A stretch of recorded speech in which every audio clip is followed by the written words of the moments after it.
Okay, so you've undoubtedly heard the saying, never put all your eggs in one basket, as it applies to investing. And I wholeheartedly agree with that. To smooth out your return and have the best chance of generating the return, the income you need in retirement, you want to own all different kinds of stocks and bonds, not just the S&P 500 or the Dow or Apple. But there's an easy way to do this outside of owning single stocks and a few random funds that hold who knows what. You can get diversified using just one fund, which is called a balanced fund that includes both stocks and bonds. All right, so I'm walking on the ice here. It's the great Texas ice storm, January, February 2023. Some of you are experiencing this, I'm sure. So you see you walking on ice. It's a sheet of ice down there. And I'm being very careful to balance. I want you to balance on the ice too. Don't get hurt. But that's not the kind of balance I want to talk to you about today. Typically, balanced funds have a fixed asset allocation, maybe 70% stocks, 30% bonds, could be 50-50, 60-40. The fund literature will tell you exactly what it is, so you will never be guessing. The investment objective for one of these balanced funds is a mix of growth and income. Most retirement investors need a little bit of both. Balanced funds are great for people who want a combination of safety, income, and some capital appreciation. That's the growth part.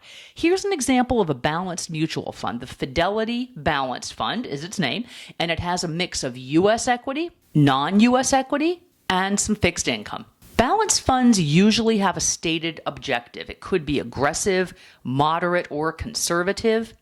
In this case, the allocation can be anywhere from 50% to 70% stocks, depending on market conditions. The more stocks you have, the more risk, the more growth, the more bonds you have, the more protecting against volatility that can sort of protect and smooth some of your returns in most market cycles. So this is focused on large and mid-cap stocks. You're getting some different size companies, which is just part of being fully diversified. You don't want the usual collection of big stocks like Apple, Google, Microsoft. Psst, little secret. A lot of retirement investors are taking way too much risk with too many big tech stocks like that, just held as single stocks. Don't be that person. Okay, so right now this fund is in about 66% stocks and the rest in bonds and cash. You can also use something that tilts more towards bonds. That's what I was talking about a minute ago. A little more conservative, smooths your volatility. And by the way, pro tip, it's looking like bonds will be a better way to generate income than they were in 2022. Higher rates are making bonds look more attractive this year, and there's also the potential for bond prices to go back up. So don't say I never told you, because I just did. This is the Vanguard Wellesley Income Fund. It normally maintains a conservative allocation of about 40% stocks and 60% bonds. And you can click over here and see the country allocation. So you see it's mostly U.S., overwhelmingly, really U.S. So you're not getting too much international and no emerging market. These are all developed market countries.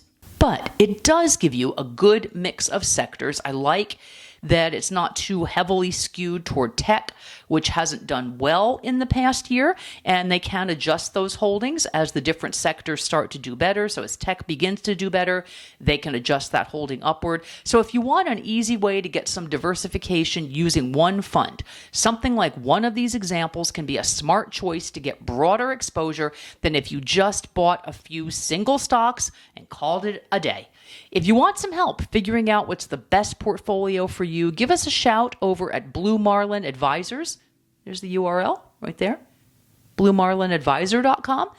We could set up a call and we could see how I might be able to help you get your investments all set up for 2023 and beyond.